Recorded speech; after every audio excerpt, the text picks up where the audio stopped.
Paulus, tidak ada datanya. Tidak ada, karena Yesus sendiri tidak pernah ketemu dengan Paulus. Pernah ketemu dalam Kisah Para Rasul 9 dan Kisah Para Rasul 22, tapi ceritanya amburadul.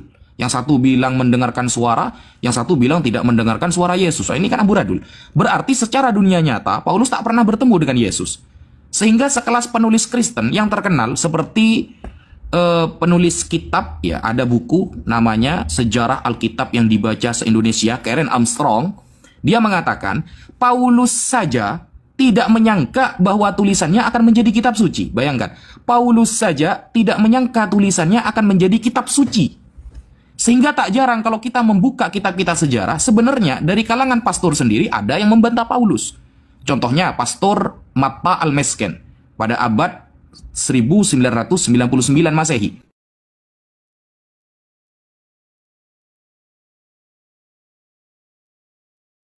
Di Ila Ahli Rumiyah, tulisan Paulus ketika menuju Roma, dia menolak ajaran Paulus. Dan kalau kita tanya, pernah nggak Paulus ketika menuliskan sebuah ajaran di dalam Bible-nya, di dalam tulisannya, lalu ada pembenaran dari Yesus? Pernah nggak? Nggak ada kan? Beda sama Nabi Muhammad. Nabi Muhammad ketika mengangkat sebuah sekretaris, seorang sekretaris diangkat menulis wahyu, Nabi Muhammad mengatakan, fa'alaikum bisunnati wa sunnatil khulafa'ir rasyidina min ba'di abdu 'alaiha bin nawajid. Ikutilah sunnahku dan apa-apa yang dikerjakan oleh khalifah rasyidun atau para sahabatku, dan peganglah sunnah itu dengan gigi geraham kalian. Ada validasi dari Nabi untuk mengikuti sahabat-sahabat ini. Validasinya langsung dari Nabi, pengakuannya, pengesahannya langsung dari Nabi. Sehingga Sayyidina Utsman ketika mengumpulkan Al-Quran, beliau bukan berarti mengumpulkan dengan pemikiran sendiri, bukan. Tapi asli dapat pengesahan dari Nabi Muhammad SAW, sehingga sampai kepada kita Al-Quran itu benar-benar terjaga, diriwayatkan atau disampaikan orang-orang yang jelas kredibilitasnya. Kalau sekarang itu jelas titelnya, jelas ngajinya di mana, jelas universitasnya belajar di mana, begitu. Tidak kemudian membanggakan banyaknya manuskrip. Wah, kita keren, banyak manuskrip. Tapi gak ketemu siapakah yang nulis kodek ini, siapakah yang nulis kodek itu, siapakah yang menulis Textus Receptus sehingga disahkan sampai sekarang. Apakah ada validasinya dari Yesus? Gak ada, saudara. Maka sangat lucu ketika tulisan Paulus lebih mendominasi dalam perjanjian baru, tapi nama ayahnya saja dia tidak tahu. Siapa ayah Paulus ini sebenarnya? Tapi tidak pernah satu pun Yesus mengatakan ikutilah Paulus untuk mengikuti ajaranku. Tak pernah dinarasikan oleh Yesus. Berbeda dengan Nabi Muhammad, fa'alaikum bisunnati wa sunnatil khulafa'ir rasyidina min ba'di. Bahkan Nabi Muhammad, bu ashabi, jangan kalian mencaci maki sahabatku, karena barang siapa yang mencaci sahabatku berarti dia telah mencaci aku, dan telah mencaci aku berarti telah mencaci Allah Subhanahu wa ta'ala. Legalitasnya langsung dari Nabi Muhammad ketika beliau hidup. Paulus, adakah legalitas seperti itu dari Yesus? Kan tidak ada. Seperti itu, saudara. Lanjut.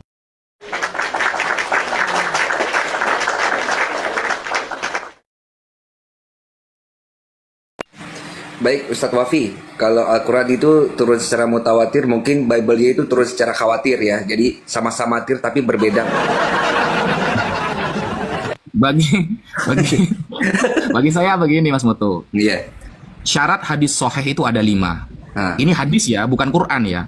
Quran itu lebih tinggi daripada hadis. Untuk mengecek hadis itu sahih, benar dikatakan Nabi atau tidak, syaratnya ada 5. 1, ittisalus sanad.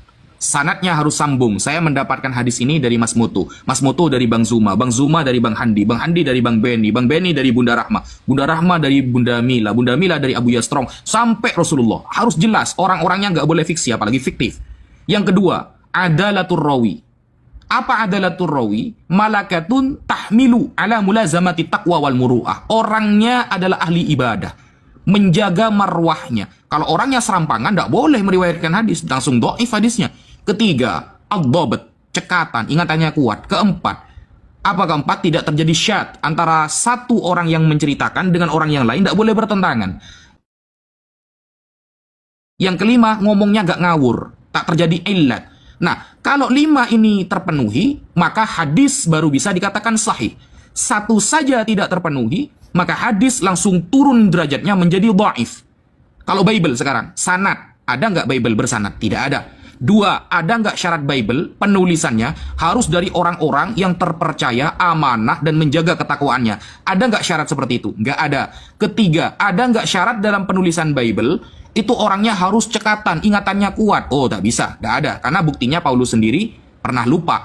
Kemudian keempat, ada nggak syarat dalam Bible yang diceritakan harus sesuai dengan ajaran? Paulus sering bertentangan dengan Yesus.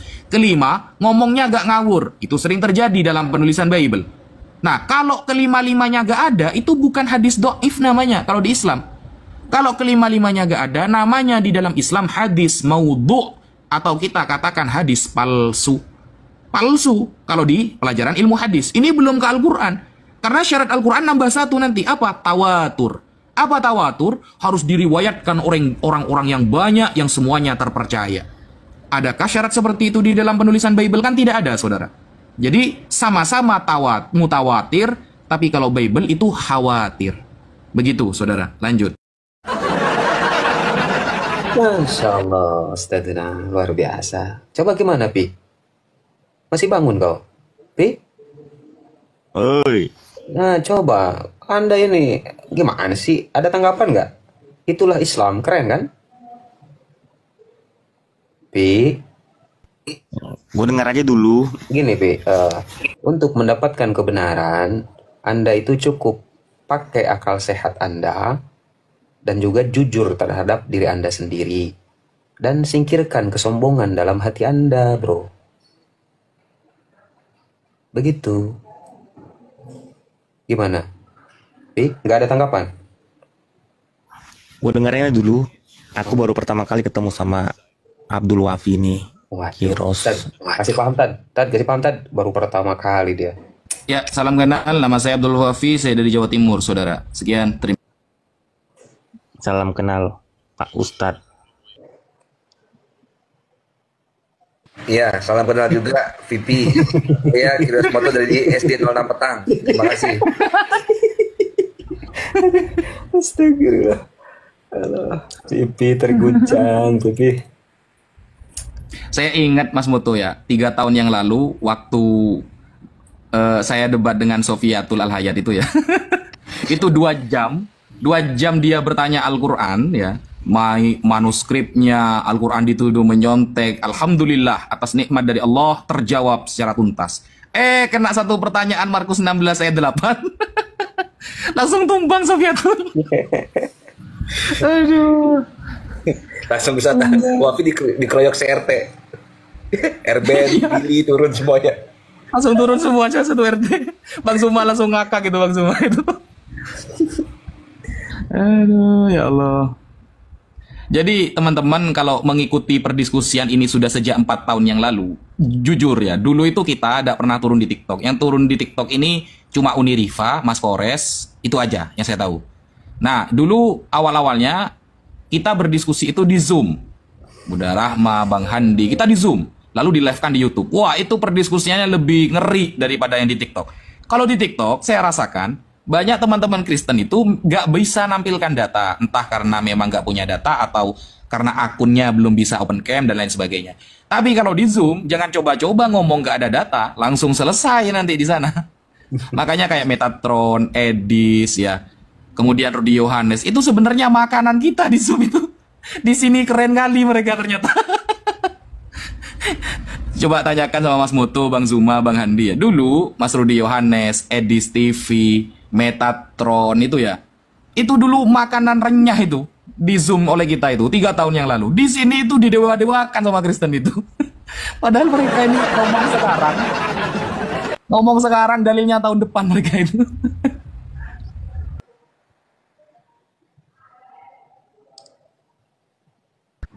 Lanjut Bang Handi, yang lain. Tafadhol. Iya, ini gimana sih Lopi? Nggak ada tanggapan. Kalau nggak ada tanggapan, gue naikin hotel lain. Gimana sih Lopi? Nah, yaudah deh, gue udah jam 2 di sini. Iya, lanjut lah bro. Lo pokoknya saran Thank dari you, gue. ya. Ya, saran dari gue, lo jangan berhenti belajar, Pi. Ya. Baca Thank baca you, lagi saudaraku, biblosnya. Baca semuanya. lagi biblosnya. Thank you ya, Pi ya. Selamat malam. Thank you. Nanti kita Thank you, jumpa thank di you. Tasik ya. Nanti gue injili secara offline lah. Ya. Oke, lanjut. Kalau mau istirahat, gue ganti pasien yang lain ya. Iya. Ya. Thank you, Bi. Halo. Ada yang lain? Ada yang tadi sama Ustadz Wapi nih, mungkin belum kelar nih. Apa ini orang ini? Ini lagi ternyata. Pasti ya memang sisa-sisanya yang kayak Tadi gini. minta naik sih eta, jadi tek-tekan kurang dah, congor hungkul dia. Bukan, teka harti. Yuk. Ya, lanjut, Kurolo, Mas. apalagi yang mau ditanyakan Kurolo? Masih muter kok di sini, masih muter, belum duduk. Oh,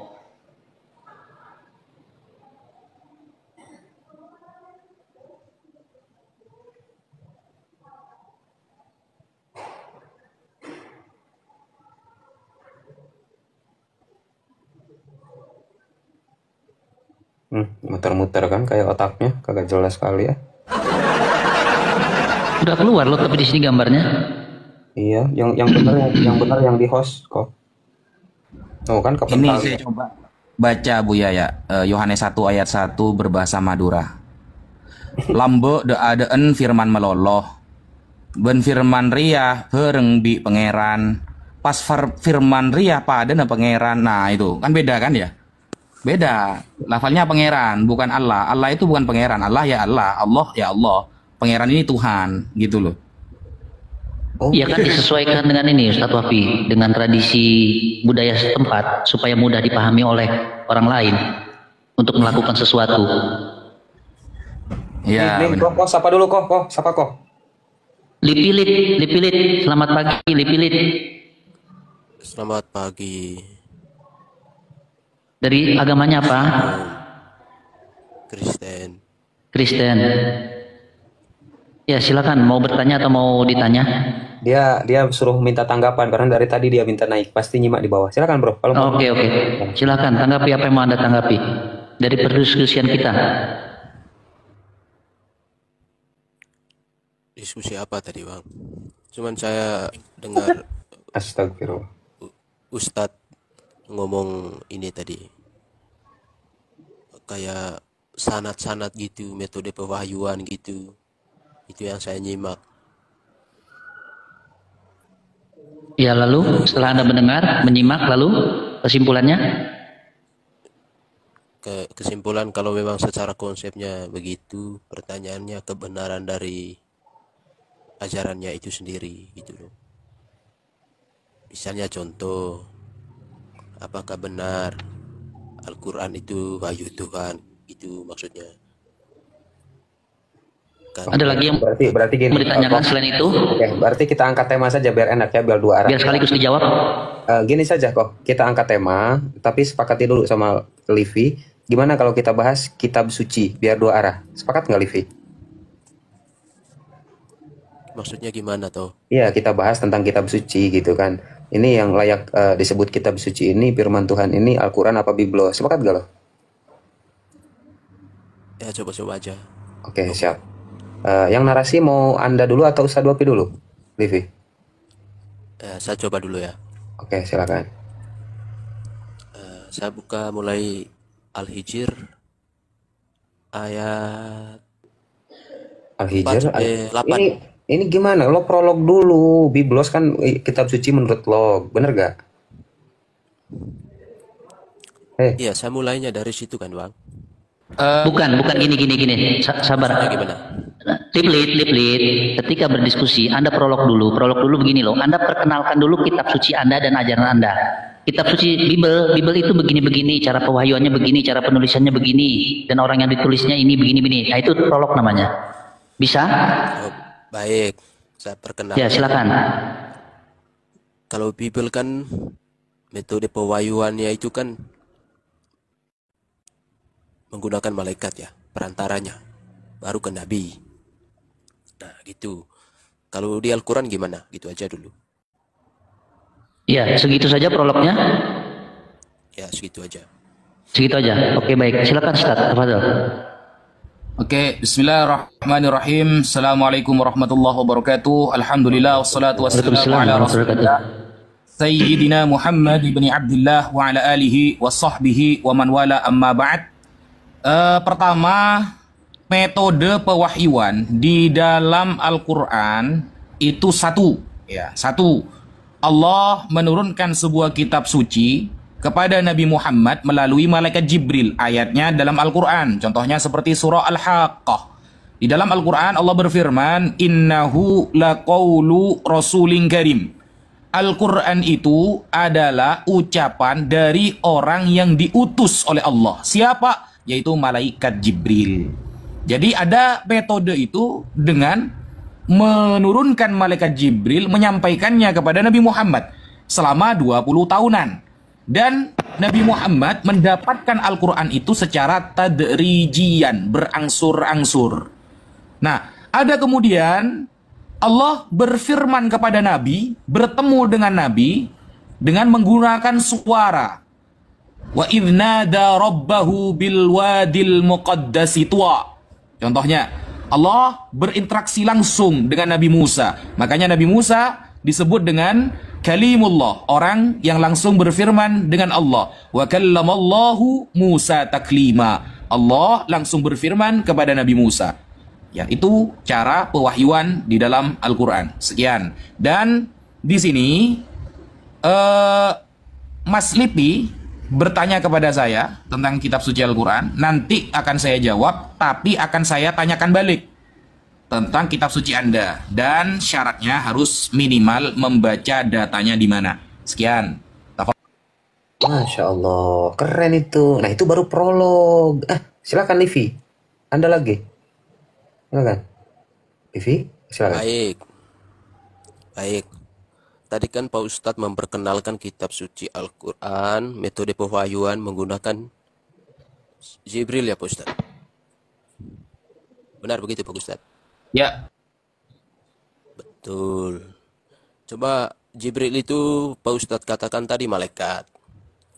Nah, jadi gini Pak Ustadz, dalam Al-Hijr nomor 4 atau sampai 6 itu dikatakan malaikat itu tidak pernah turun kepada Muhammad. Lambat kali sama Al-Hijr dari tadi, baru naik Al-Hijr. Lanjut Jelas, Udah, sudah jelas. Itu gimana itu Pak Ustadz? Ya, gimana? Surah Al-Hijr ayat berapa, Bro? 6 sampai 8 Pak Ustadz. Loh, kok bisa 6 sampai 8 gitu loh? Yang kamu tanyakan itu ayat yang keberapa? Allah, Kari.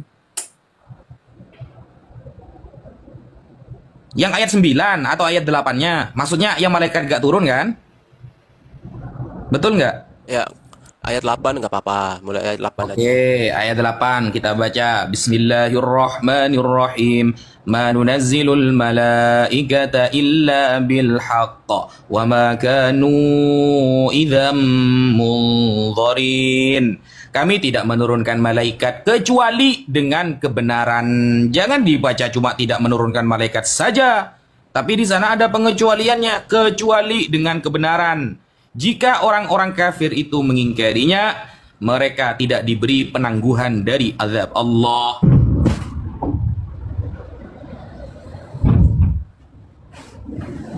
Begitu. Benar kata Pak Ustadz, kecuali dengan kebenaran. Di sana kan orang kafir itu meminta jika Muhammad ini orang benar, maka turunlah malaikat kepada dia. Tapi kata Allah, tidak ada malaikat turun kepada Muhammad kecuali kebenaran. Berarti di sini Pak Ustadz, Muhammad ini dianggap sebagai orang yang tidak benar. Ada. Makanya malaikat tidak diturunkan. Hancur. Ya Allah. Lah, tadi yang saya baca ayat pertama kan innahu laqaulu rasulin karim kan turun itu. Makanya jangan baca satu ayat gitu loh. Ini ya, tidakkah kami menurunkan malaikat kecuali dengan kebenaran. Jadi berarti ketika malaikat itu turun pada ayat yang lain menunjukkan Nabi Muhammad itu benar gitu loh. Nah, sekarang saya tanya balik kepada Anda. Malaikat yang turun kepada Isa atau Yesus yang menyebabkan Yesus ketakutan sampai berkeringat, bercucuran darah, itu malaikat siapa namanya? Dijawab. Malaikat turun namanya Ustadz. Ayo, malaikat turun. Ayo. Kok malah orangnya yang turun? Gimana sih? Kacau, berserak Tad, berserak. Yang cerdas-cerdas offline-nya udah pada mau alap Tad. Ini yang sisa-sisanya yang kayak gini berserak kan. Nah sini coba isin. Assalamualaikum warahmatullahi wabarakatuh. Waalaikumsalam warahmatullahi wabarakatuh. Assalamualaikum warahmatullah. Siap. Ini saya cuman kesal aja guru Gurunda sama yang tadi itu. Dia itu yang si apa tadi itu si Le apa Alis, itu? Alis, alias. Nah, Alis itu. Kalau saja masih ada di atas Ustaz, mau jambak dia itu Ustaz. Jengkel saya, sudah tahan mata dan dapatnya penyakitan begini. Oke, siap abangku. Sehat-sehat abangku ya, Masya Ya, Allah. makasih Ustadz, guru Gurunda semua. Ya, terima kasih sudah dinaikkan ya. Waalaikumsalam. Iya, iya, sama-sama. Waalaikumsalam warahmatullahi wabarakatuh.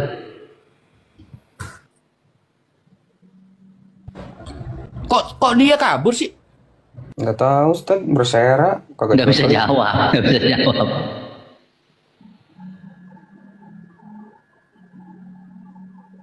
Coba Dari prolog awalnya pun udah ketahuan, gitu. Tidak bisa menjabarkan isi apa namanya tentang Bibelnya, tentang Alkitab sucinya. Dari prolog awalnya udah ketahuan. Tingkat sampai kemananya. Oke, selamat pagi Superboy. Superboy. ngomong gue Superboy selamat pagi. Oh ada suara air di mana ini? Superboy. turun kau.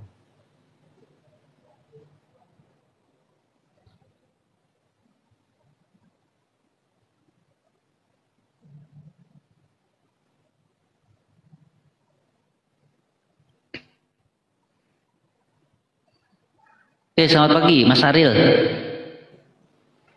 Mas Aril. Mas Aril selamat pagi.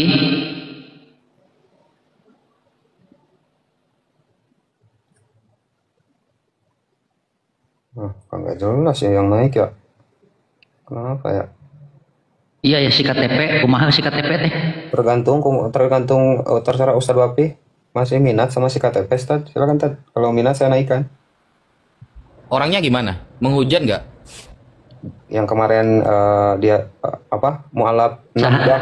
Mualaf 6 jam. Seminggu. Terus belajar Al-Quran dari Edis katanya, jadi Kristen lagi.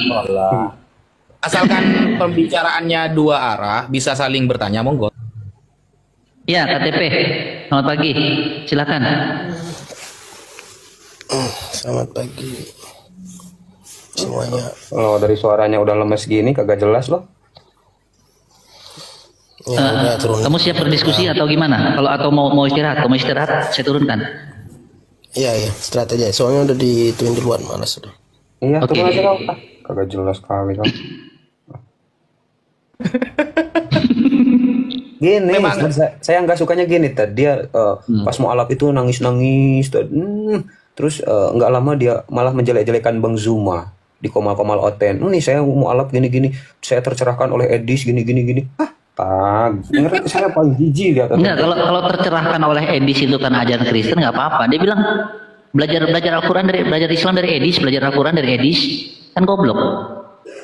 Susahnya gini, ini yang di atas, yang naik ke atas ini sekarang formasinya lengkap ini. Jadi Oten yang naik biasanya Oten yang sudah bosan hidup biasanya. Aduh.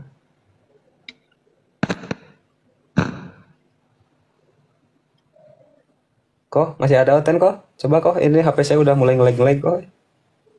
Ini lagi dicari. Ya buat saudaraku yang Kristen yang sudah multi, silakan diketik di bawah saya Kristen, nanti dinaikkan.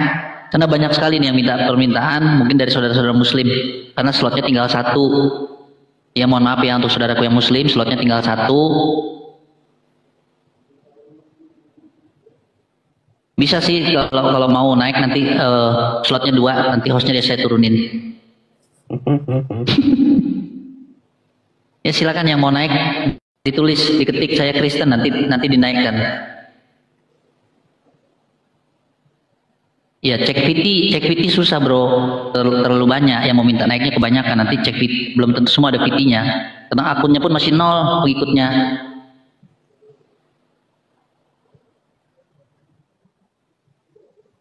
Ya selamat pagi Ricky. Ricky Sembiring, selamat pagi.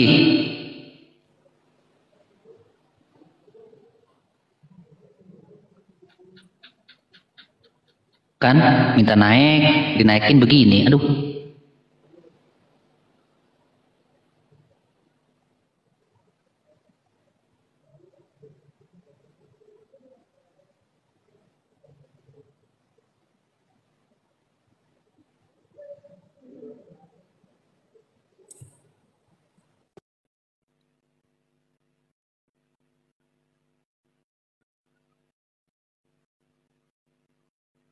Oke, saya hapus-hapusin dulu ya, yang minta permintaan saya hapuskin dulu.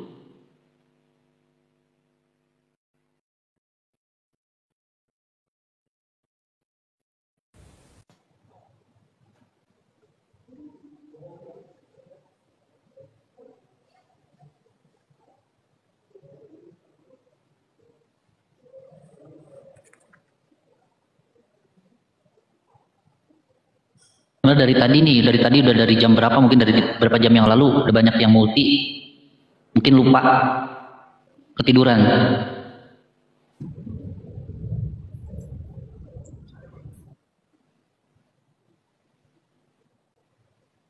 Ada nih, bentar. Oke, Bung Klos, selamat pagi Bung Klos.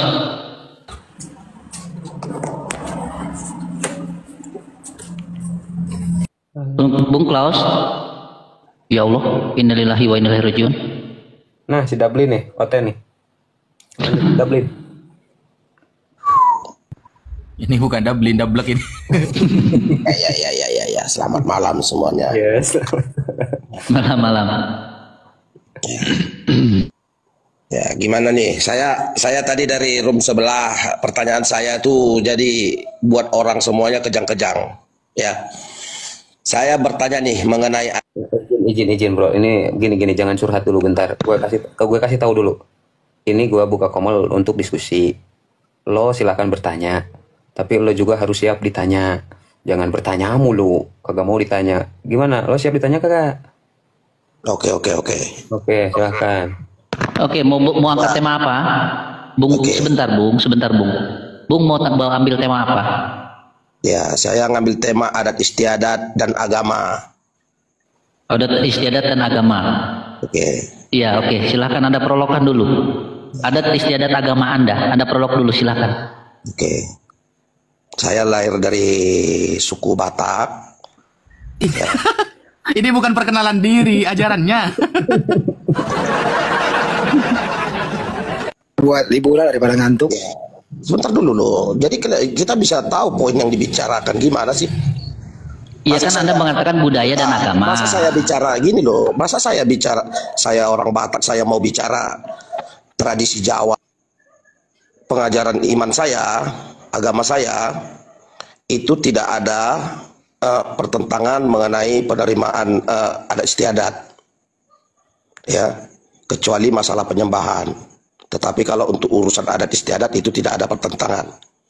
Tetapi ini berbeda dengan ajaran Islam. Sebentar, Bung. Anda tidak diperkenankan untuk menyinggung dulu tentang Islam. Prolog dulu tentang agama Anda. Nanti baru kita sesi tanya saya jawab. sudah prolog, tidak ada pertentangan. Oke, sudah selesai? Oh. Oke, baik. Ustadz, silakan Ustadz. Prologkan tentang agama dan budaya dalam Islam, Ustadz. Silakan. Oke, jadi aturannya begini Mas Dublin ya. Jadi Anda menjelaskan iman Anda dulu. Jangan langsung ke Islam dulu. Nanti sesi kedua baru kita saling bertanya. Begitu. Itu kan enak. Jadi ngomongnya gantian, kita saling menyampaikan data masing-masing. Yang pertama, Bismillahirrahmanirrahim. Nabi Muhammad SAW yang dikatakan sebagai hadis mauquf. Mauquf kepada sahabat Abdullah bin Mas'ud mengatakan, "Ma ra'ahul muslimuna hasanan fahuwa indallahi hasanun, wa ma ra'ahul muslimuna sayyi'an fahuwa indallahi sayyi'un." Apa yang terlihat baik oleh mayoritas umat Islam sebagai adat, maka menurut Allah juga baik. Begitupun sebaliknya, apa yang dinilai buruk oleh mayoritas umat Islam ya sebagai ajaran, maka juga Allah menganggapnya buruk. Nah, hadis ini kemudian masuk kepada kaidah fikih yang nomor 5 di dalam kitab Al-Fawaidul Janiyah, Syarah Faraidil Bahiyah, yang ditulis oleh Syekh Yasin bin Isa Al-Fadani, namanya Kaidah Al-Adah Al-Muhakkamah.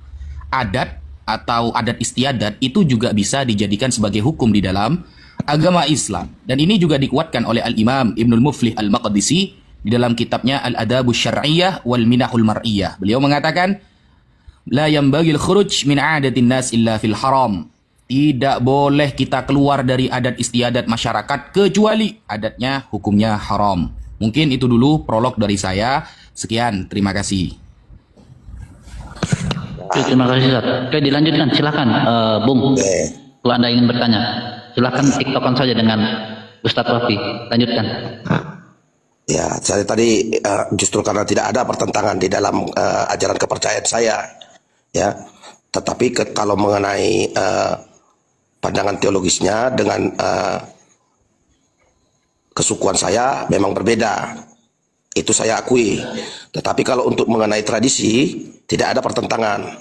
Saya ambil contoh begini, di dalam adat kesukuan saya kan sudah katakan tadi saya Batak.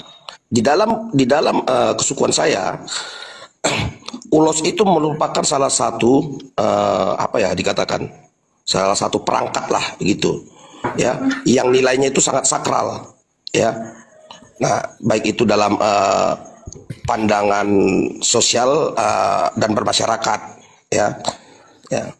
Saya melihat begini, di dalam bagi saudara-saudara saya, ya, yang Batak Muslim, ini sudah menghilangkan penggunaan ulos.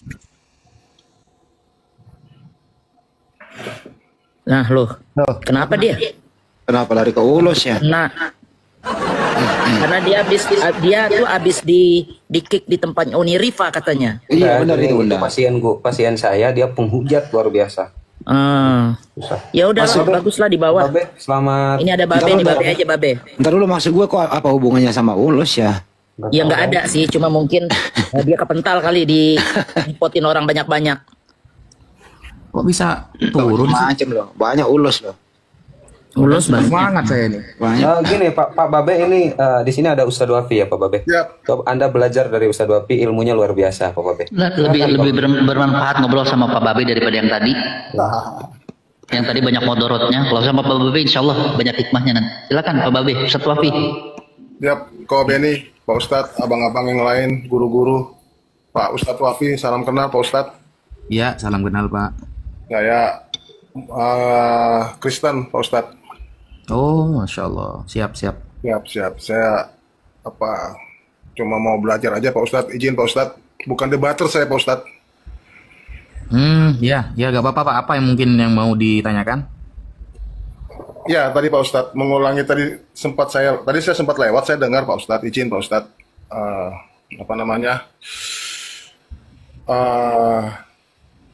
Tadi ya lupa saya. Aduh, kok blank ya? Aman Pak. Saya enggak kok. Saya enggak keras kok. Aman. Siap. Ya ini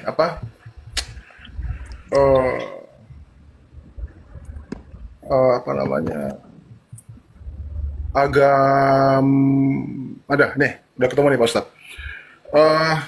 Waktu pewahyuan tadi Pak Ustadz Wafi tadi pewahyuan yang tadi bilang kan Nabi Muhammad terima satu buku ayat itu kan. Nah, setahu saya itu Pak Ustadz, izin Pak Ustadz kalau ada yang salah Pak Ustadz, Nabi Muhammad itu terima wahyu selama 22 tahun kalau nggak salah Pak Ustadz ya.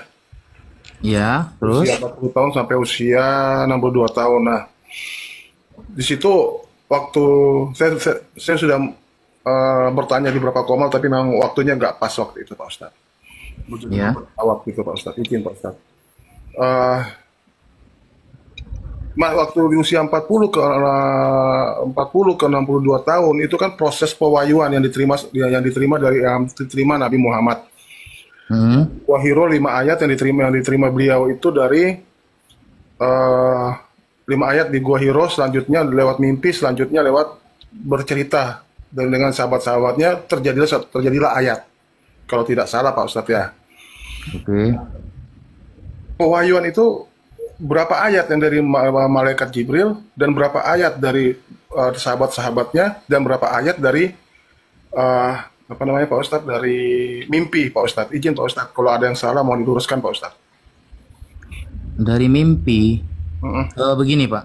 Oke, siap. Bismillahirrahmanirrahim. Jadi ayat yang turun kemudian kepada Nabi Muhammad melalui malaikat Jibril itu ada 30 juz. Jumlah ayatnya ada sekitar 6.236 ayat. Nah, dan ketika malaikat Jibril turun mengabarkan ayat yang datang kepada Nabi Muhammad, karena Nabi Muhammad tidak pandai menulis, maka Nabi Muhammad mengangkat namanya sekretaris. Oke. Sekretaris. Nah, sekretaris Nabi Muhammad banyak, seperti Sayyidina Ali, kemudian Sayyidina Muawiyah bin Abi Sufyan, dan lain sebagainya. Nah, sekretaris ini tujuannya untuk penulisan ayat yang turun dari Allah melalui malaikat Jibril kepada Nabi Muhammad.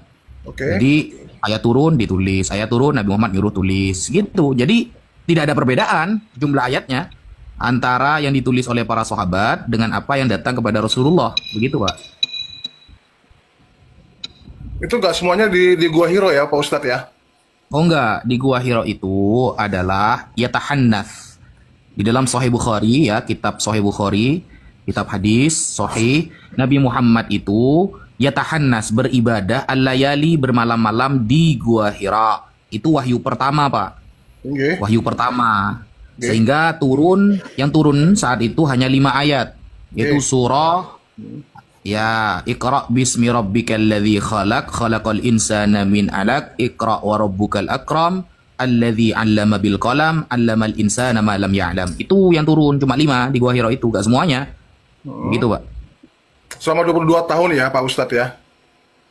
Selama 22 tahun. Yang di Gua Hira iya cuma 5 itu yang turun. 5 itu aja. Jadi setelah itu selama 20 tahun itu selama pewahyuan ya Pak Ustadz ya? Izin Pak Ustadz ya? Ya, masa-masa pewahyuan, betul. Oke. Berarti selama 22 tahun itu Pak Ustadz, selama 22 tahun itu berarti itu selama 22 tahun itu Nabi Muhammad kan belum ada masjid tuh waktu saat itu Pak Ustadz. Belum ada juga, belum mendapat sholat juga, dan Al-Quran itu belum terjadi, masih dalam proses pewahyuan seperti itu Pak Ustadz ya. Pertanyaannya kemana ini maksudnya Pak? Apa ke pembangunan masjid atau ke pewahyuan? Pewahyuan tuh sebentar Pak Ustadz ya, saya masih agak pertanyaannya masih agak saya lagi mau nyusun dulu Pak Ustadz, izin Pak Ustadz. Saya sudah tahu arah pertanyaannya. Baik, begini mungkin pertanyaannya ya. Saya bantu. Abu ya. Sebelum perintah sholat itu turun, apa yang dilakukan Nabi Muhammad tata cara sholatnya? Begitu mungkin ya, Babe? Iya. Jadi kan selama pewahyuan itu kan belum ada sholat.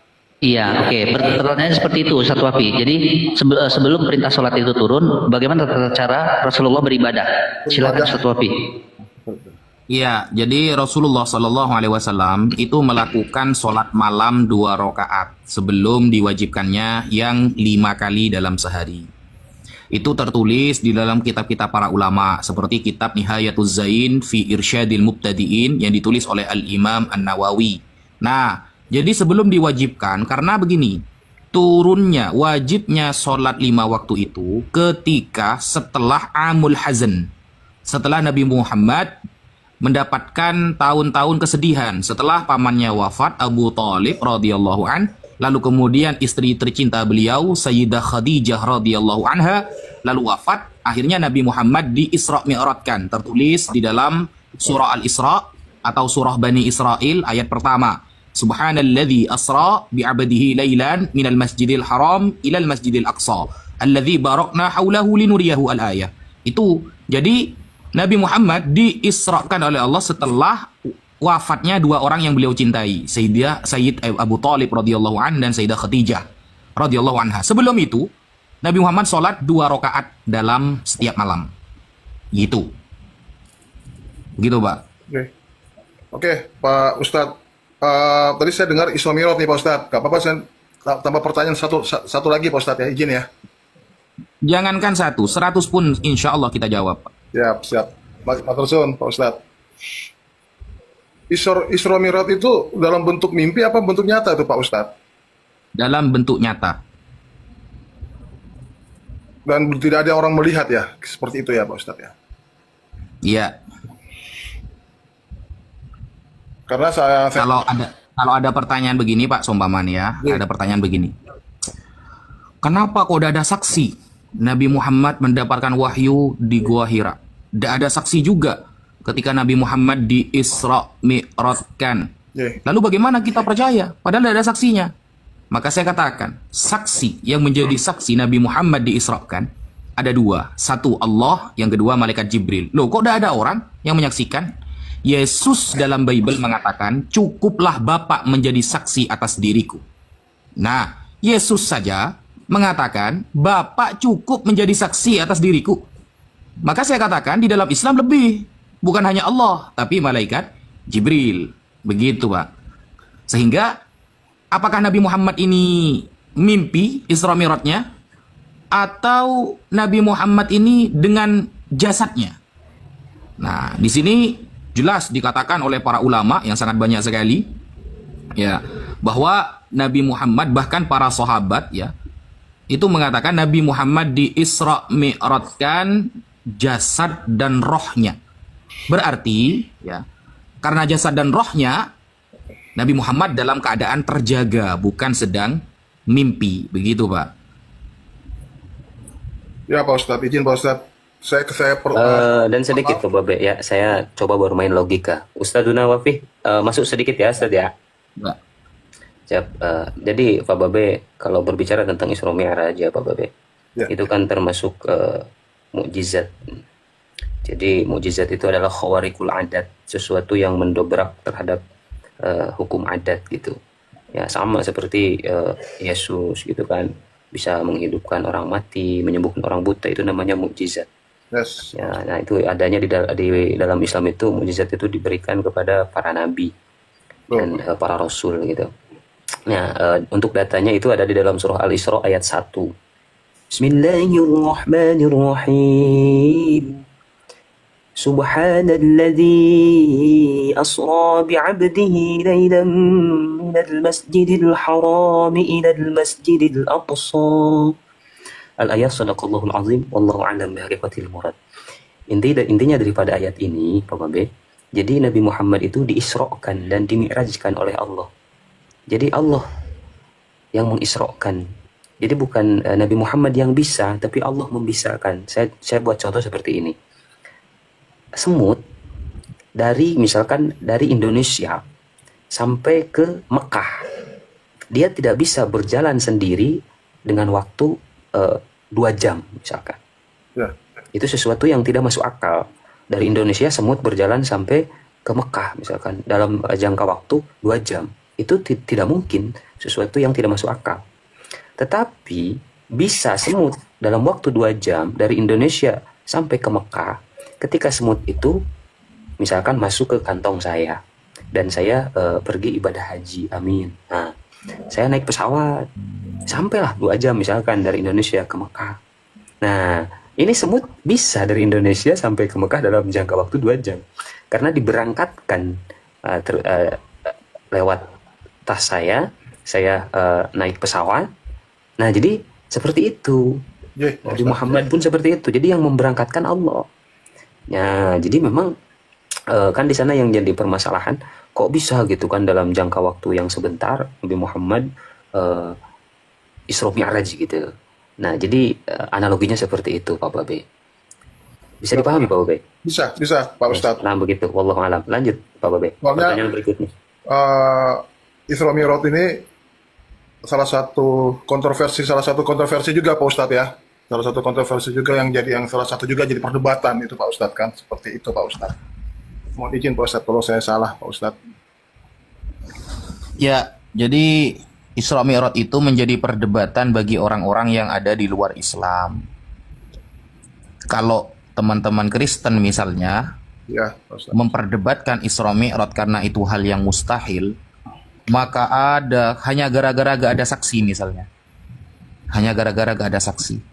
Ya, maka saya katakan di dalam Bible justru lebih banyak sesuatu yang terjadi tanpa saksi.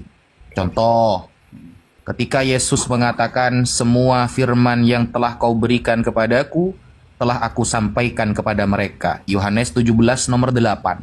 Siapa saksinya di sana? Ketika Yesus mendapatkan firman dari Allah. Kan tidak ada. Nggak ada. Atau di dalam kasus-kasus yang lain, ketika Yesus kemudian didatangi oleh seorang malaikat, peluhnya seperti menetes-netes darah ke bawah. Siapa saksinya? Tidak ada. Atau bahkan kita tanyakan malaikat siapa itu, tidak akan tahu. Sehingga ketika Yesus mengatakan cukuplah Bapa yang menjadi saksi atas diriku, itu juga menjadi jawaban bagi kita bahwa ketika Rasulullah di Isra Mi'rajkan, maka cukup Allah dan malaikat Jibril yang menjadi saksinya. Begitu Pak Babe. Oke. Pak Ustadz. Saya tambahkan sedikit, Ustadz Wafi boleh ya? Ya kok. Izin. Kalau di dalam kitab Yosua itu dikatakan firman Tuhan itu disaksikan oleh batu, dan batulah yang menjadi saksinya. Itu di Yosua. Siap Pak. Di kitab Yosua ya, di kitab Yosua 24 ayat ke-27. Oke. Pak Babe bisa baca itu. Di ayat ke-20 di pasal 24 ayat ke-27. Nah, pertanyaannya, apakah batu bisa menjadi saksi, Pak Babe? Ya, belum tahu juga saya. Batu jadi saksi, benda mati nggak bisa lah. Ya, silakan Pak Babe baca nanti di kitab Yosua ya, di pasal 24 ayat ke-27-nya, silakan. Siap. Ya, lanjut Ustaz Wafi, mohon maaf. Siap, mantap. Ustaz Wafi, mungkin pertanyaan saya ini kebanyakan pertanyaan yang mendasar Pak Wafi. Karena saya masih belajar Pak Wafi. Nggak apa-apa Pak. Pertanyaan yang mendasar. Iya. Seperti itu Pak Wafi. Dan ini juga Pak Wafi, sebagai edukasi buat saya, Pak Wafi. Izin Pak Wafi. Saya mau nanya Pak Wafi, setelah waktu Nabi Muhammad menerima wahyu dari Nabi Jibril, dan disitulah Malaikat Jibril. Ya, dari Malaikat Jibril, maksud saya, apakah di situ juga Nabi Muhammad yang namanya Allah, mohon maaf kalau ada yang salah, Allah Subhanahu wa Ta'ala baru ada namanya di situ Pak Ustadz. Karena jadi begini, saya merujuk ke belakang juga, kan ada ajaran sebelum Nabi Muhammad ya Pak Ustadz ya, kayak Yahudi itu mereka memanggil Yahweh gitu kan Pak Ustadz. Apa bedanya Yahweh dengan Allah Subhanahu wa Ta'ala Pak Ustadz? Izin Pak Ustadz. Oke, bismillahirrahmanirrahim. Apakah nama Allah hanya dikenalkan oleh Nabi Muhammad, lalu kemudian nama Allah tidak dikenal sebelum Nabi Muhammad datang? Itu menjadi pertanyaan pertama, sebelum kita membandingkan antara Allah dengan YHWH. Nah, Nabi Muhammad tidaklah orang pertama yang mengenalkan tentang Allah. Sebelum Nabi Muhammad sudah ada orang-orang yang mengenalkan tentang Allah. Satu bukti, nama ayah Nabi Muhammad itu Abdullah. Nama ayah Nabi Muhammad Abdullah, artinya hamba Allah. Jadi seluruh orang-orang Arab sebelum Nabi Muhammad diutus telah mengenal lafaz Allah. Di dalam Al-Quran berkali-kali Allah menarasikan bahwa ketika nabi-nabi diutus oleh Allah tujuannya satu. Apa? Mengenalkan untuk menyembah Allah. Ya qaumi i'budullaha ma lakum min ilahin ghairuh. Wahai kaumku, sembahlah Allah, tidak ada perkara yang berhak disembah kecuali Dia. Lalu, apakah kemudian kata Allah ini sama dengan YHWH? Ini akan merujuk kepada ilmu bahasa, Pak. Ya, ini murni ilmu bahasa sebenarnya. Kalau kita lihat, YHWH itu kan tetragramaton, seperti singkatan. Yod, Hef, Waf, Hei. Yang artinya Dia yang ada dan yang selalu ada. Yang hidup dan yang selalu ada. Berarti kalau kita arahkan kepada Allah, menjadi sifat. Al-Hayyu Al-Qayyum. Al-Hayyul Qayyum. Yod, Hef, Waf, Hei. Singkatan. Nah, sedangkan Allah itu bukan singkatan. Allah ini adalah sebuah nama bagi Tuhan yang paling berhak disembah. Nama. Awalnya kata Allah itu adalah lafal ilah. Ilah ini sudah sejak dulu jauh. Sebelum datang Nabi Muhammad, orang Arab pasti menyebutnya ilah. Ilah artinya Tuhan. Di zaman Musa, karena Musa berbahasa Ibrani, maka lafadznya bukan ilah, tapi El. Ya, ada yang Elohim. Elohim ini kata ya Elohim.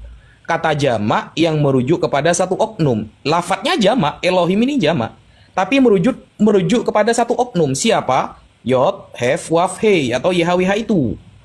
Karena kata ilah itu umum, artinya Tuhan. Elohim itu umum, artinya Tuhan. El itu umum, artinya Tuhan. Makanya ada orang yang bernama Yishmael. Ya, Ibrahim, Nabi Ibrahim punya anak namanya Yishmael. Il itu artinya Tuhan. Isma mendengar, Tuhan mendengar, kan begitu. Kenapa? Karena Nabi Ismail lahir ketika Nabi Ibrahim meminta anak, lalu dilahirkan Nabi Ismail, maka diberikan nama Yishmael, Tuhan mendengar. Nah, karena kata il, kata Elohim, kata ilahun itu adalah kata umum yang artinya Tuhan, maka ketika menjadi bahasa Arab didatangkan al-ta'rif namanya.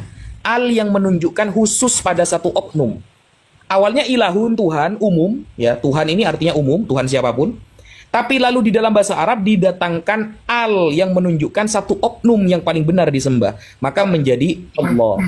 Menjadi Allah. Maka umat Islam tidak pernah mengatakan YHWH adalah Allah. Umat Islam tidak pernah menyetarakan antara YHWH dengan Allah. Karena kita tidak pernah diajari mengenalkan YHWH sebagai Tuhan. Tidak ada. Tetapi orang Yahudi, sekelas seorang Rabi Yahudi terkenal, Pak, namanya Rabi Sa'dia Gaon. Rabi Sa'ad kalau dalam bahasa Arabnya. Sa'dia Gaon. Dia hidup 2 abad setelah wafatnya Nabi Muhammad. Dia punya kitab namanya Targum. Targum itu artinya terjemahan dari Bible yang berbahasa Ibrani, dari Torah yang berbahasa Ibrani. Ternyata para Rabi Yahudi mengatakan, termasuk Rabi Sa'dia Gaon, yang terkenal Rabi keren, banyak pengikutnya, bahkan ulama besar lah ya. Dia mengatakan Allah sama dengan YHWH. Oknumnya sama, orangnya oknumnya sama, zatnya sama, dan sama semuanya. Tidak boleh berbentuk, tidak boleh sama dengan makhluk, sama. Tapi kita Islam tidak mengatakan sama, tidak. Allah nama. Sedangkan YHWH yang mereka anggap nama pribadi adalah sebuah singkatan yang artinya yang maha hidup dan selalu ada. Yahya, Esyar, kan begitu. Nah, kira-kira begitu penjelasan saya, Pak. Sekian. Ya, Pak Ustadz, mohon izin Pak Ustadz, karena saya melihat itu kan dari ribuan tahun Yahweh, Adonai itu kan melambangkan nama Allah. Dan pada saat zamannya izin Pak Ustadz, Nabi Muhammad, nah itu baru ada namanya Allah Subhanahu wa Ta'ala. Nah, dari terpisahnya jarak ribuan tahun itu tidak ada namanya Allah Subhanahu wa Ta'ala. Tapi setelah munculnya Nabi Muhammad di usia 40 tahun, nah baru muncullah Allah Subhanahu wa Ta'ala. Seperti itu Pak Ustadz. Jadi itu mungkin yang sebenarnya ya yang dipermasalahkan Pak Babe ini kurang tepat. Ya. Karena begini Pak Babe ya, mohon maaf sebelumnya ya. Pak Babe tidak pernah belajar Ibrani.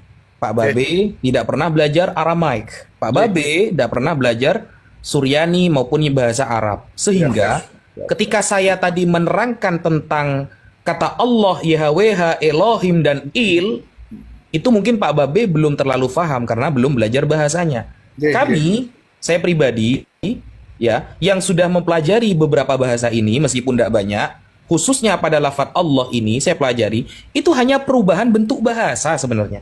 Dari il ditambahi al dalam bahasa Arab menjadi Allah. Makanya begini Pak, Yod Hef Waf Hei ya, yang disebut Hashem oleh orang-orang Yahudi, Adonai. Nah, kalau kita lacak Pak, justru membenarkan Al-Quran loh. Coba Bapak lihat ya, Musa itu tidak pernah melafatkan Allah di dalam Torah. Musa alaihissalam, Nabi Musa tidak pernah mengajak untuk menyembah Allah. Lafadznya bukan Allah Nabi Musa, karena memang bahasanya Ibrani. Sedangkan kata Allah adalah kata ilahun yang ditambahi al, berarti Arab, bahasa Arab. Nah, tetapi ini justru menunjukkan kebenaran Al-Quran. Ini perhatikan ini Pak ya. Siap. Musa ketika berdoa, ketika mengajak untuk menyembah, ketika mengajak untuk berdoa, beribadah kepada siapa? Elohim. Nah, Elohim. Nah, Di dalam Al-Quran, Nabi Musa pun tak pernah mengenalkan Allah untuk mengajak kaumnya untuk beribadah. Ingat? Oke. Di dalam ayat Al-Quran dari juz 1 sampai juz 30, Nabi Musa tak pernah mengenalkan lafaz Allah untuk mengajak kaumnya. Beda dengan Nabi Musa, beda dengan Nabi Isa, berbeda dengan Nabi Hud alaihi salam, berbeda dengan nabi-nabi yang lain. Khusus Nabi Musa dalam Al-Quran tidak melafazkan Allah. Ternyata Nabi Musa melafazkan apa? Rabbul Alamin. Ilahukum ilahun wahid. Ilah yang satu.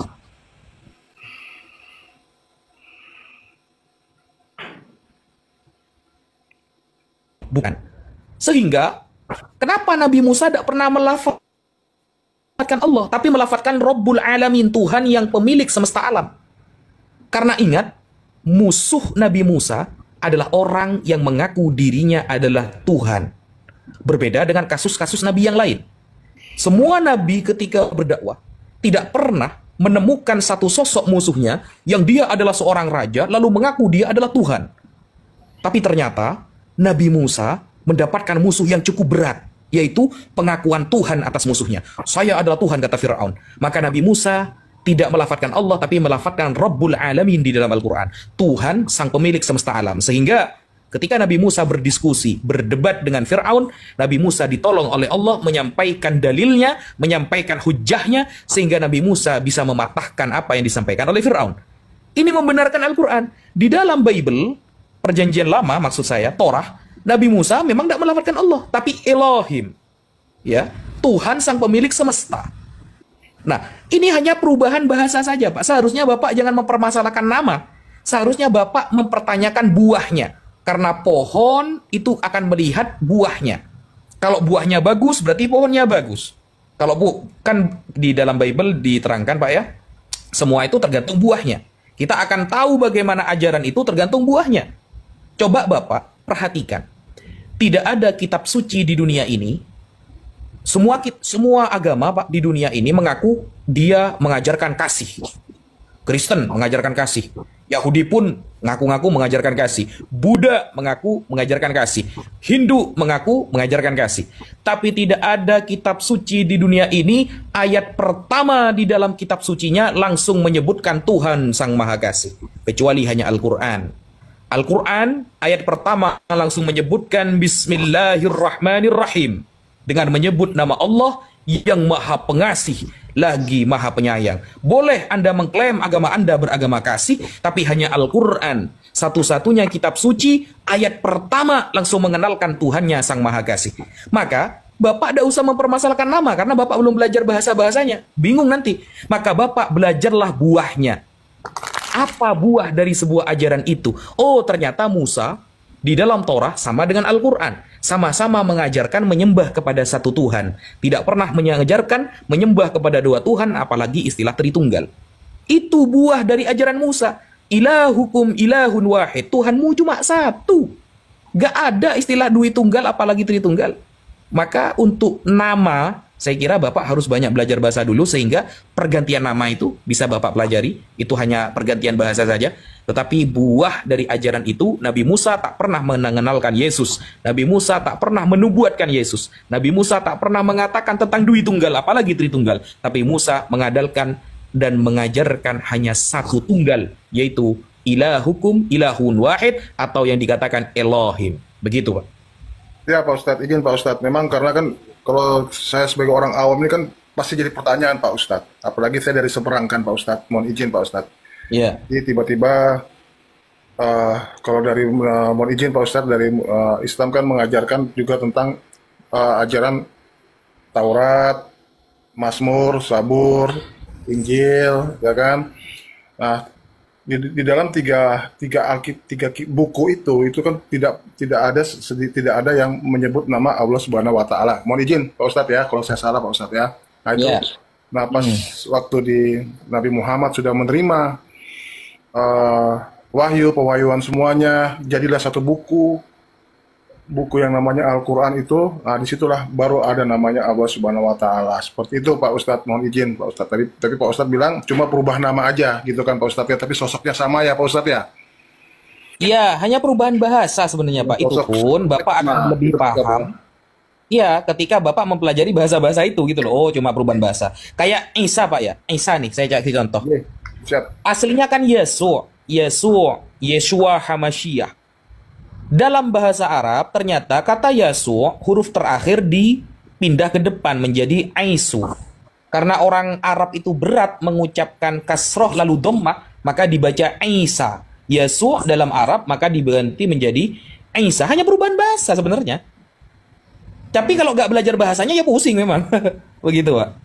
Ya, berarti kalau kita misalnya orang Muslim tetap memakai Yahweh, diperbolehkan apa enggak Pak Ustadz? Nggak bisa Pak. Karena Nggak Yahweh ini bukan nama. Bukan nama yang dikenalkan. Kalau Allah itu nama. Ingat, proper name. YHWH dianggap proper name nih sama orang Yahudi.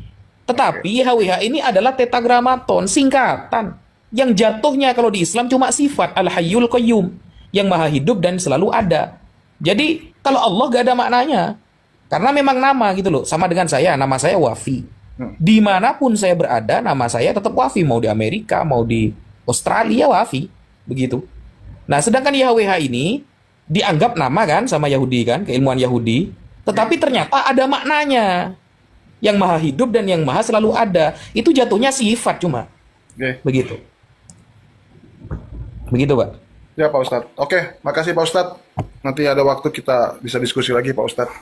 Seperti itu. Siap Pak Babe, siap. Oke. Pak Ustadz Abuya. Iya Pak Babe. Pak Babe nggak mau ditanya malam ini? Enggak. Nggak bisa jawab saya nanti. tapi sedikit Pak Babe. Pak Babe ini kan Kristen dari kecil ya. Siap. Menurut Pak Babe sendiri sampai sekarang ya udah sepuh Pak Babe ini. Sepuh. Iya. Yesus ini kan menurut Pak Babe Tuhan ya Pak Babe ya. Gimana Pak Ustadz? Iya, menurut Pak Babe Yesus ini Tuhan kan ya? Ya. Iya. Berarti menurut Pak Babe Yesus ini pencipta langit dan bumi, benar? Nanti pertanyaan kayak kemarin lagi suruh pilih 3 ya kan? Enggak, ini saya nggak akan Pak Babe tahu kan saya gitu. Saya nggak ada niat sedikit pun untuk memojokkan Pak Babe, enggak. Justru saya pertanyaan-pertanyaan saya ini mengajak Pak Babe untuk berpikir sebenarnya. Tapi ya masalah iman itu ya masalah Pak Babe, itu pilihan Pak Babe gitu. Bahkan saya nggak mau mengganggu iman Pak Babe. Nah, tapi kalau Pak Babe mulai imannya terguncang ya itu bukan salah saya, salah Pak Babe. Kita lebih bareng Pak Ustadz di Tasikmalaya ini. Iya, Pak Babe lagi di Tasik. Rencana saya mau ke Jakarta Pak Ustadz. Mungkin saya bisa ada sempat waktu saya DM Pak Ustadz lah nanti lah. Iya, nanti kalau lewat-lewat Tasik mampirlah ya Pak Babe ya. Ya Pak Ustadz. Iya. Gimana Pak Babe? Yesus pencipta langit dan bumi? Ya.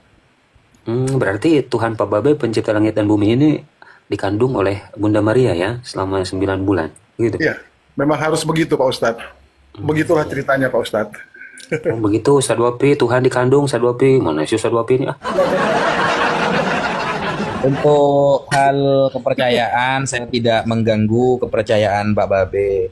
Itu biasa adalah keimanan Pak Babe, monggo terserah. Cuma kalau di Islam itu perkara yang mustahil. Tidak mustahil Tuhan itu harus turun ke dunia hanya untuk mengampuni dosa umat manusia.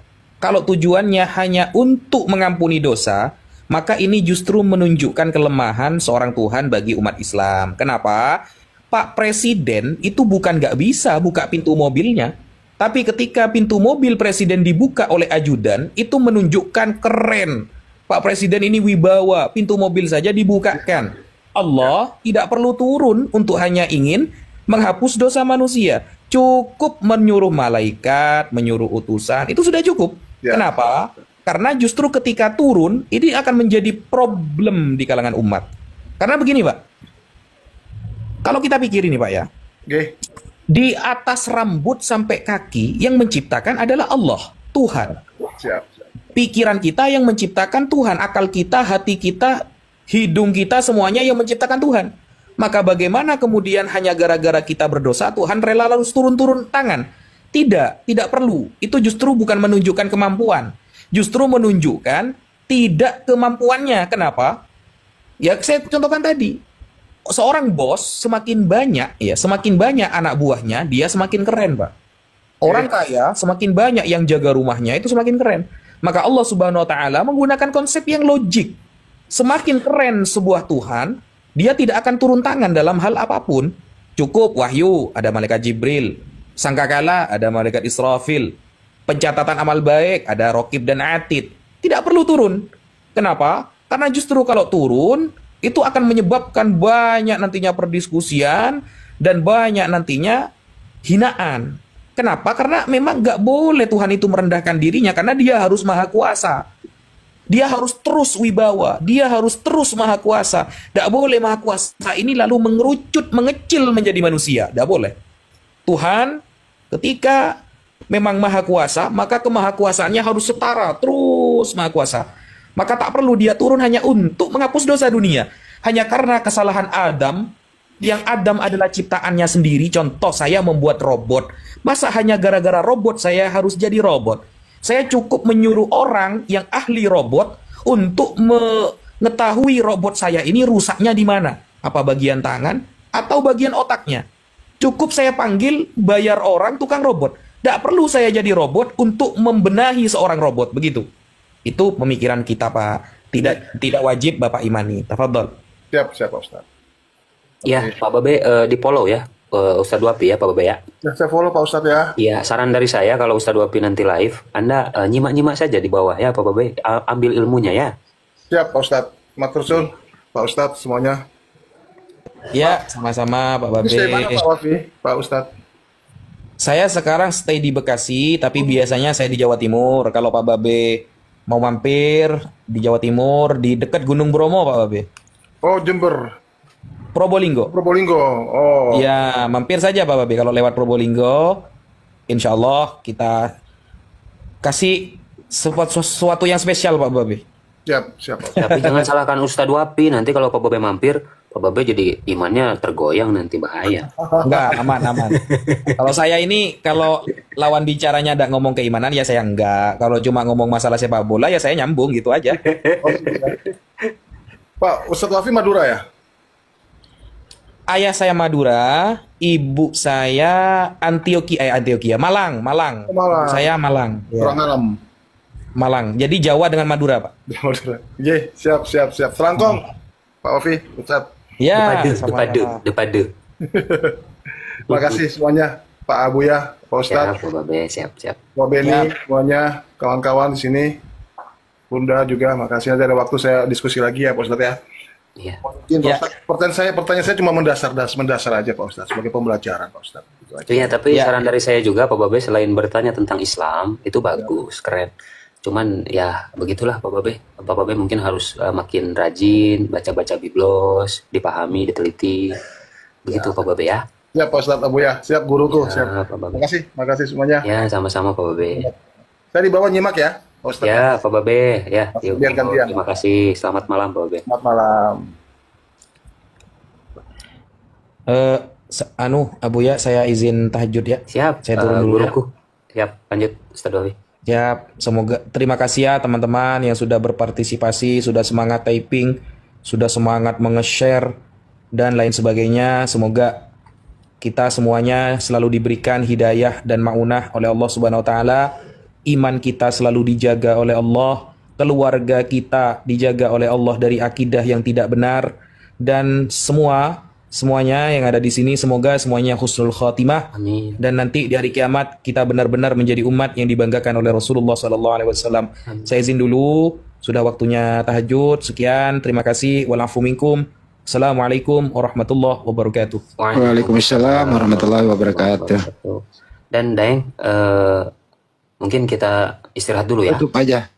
Bener. Tapi mumpung ini malam Jumat ya, saya tutup komal di hari ini sesuai dengan tadi apa yang disampaikan oleh Ustadz Wafi. Semoga kita dapat keberkahan. Dan alhamdulillah di malam ini sesuatu yang sangat luar biasa bagi saya. Kedatangan para guru-guru saya ya, Bung Zuma, Ustadz Wafi, Daeng Handi, semuanya yang ada di sini, Arimoto ya, Bunda Rahma. Dan semoga kita semua yang hadir di sini, yang sudah bantu tap layar, yang sudah bersedekah melalui koinnya dan lain sebagainya, semoga kebaikan antum semua dibalas oleh Allah Subhanahu wa taala. Dan mungkin saya sedikit ya guru-guru izin, mumpung ini malam Jumat, saya seperti yang kalian ketahui bahwa Jumat ini adalah Sayyidul Ayyam ya, rajanya dari berbagai hari, dan ada di Al-Quran itu surah Al-Jumu'ah, kita ngelap berkah dari ayat suci Al-Quran. Jadi untuk hari ini saya tutup komal saya dengan ayat suci Al-Quran, yaitu surah Al-Jumu'ah juz 28. Itu surah paling yang saya sukai ya. Izin para guru semua. A'udzu billahi minasy syaithanir rajim. Bismillahirrahmanirrahim. Yusabbihu lillahi ma fis samawati wa ma fil ardil malikil quddusil azizil hakim. هو الذي بعث في الأميين رسولا منهم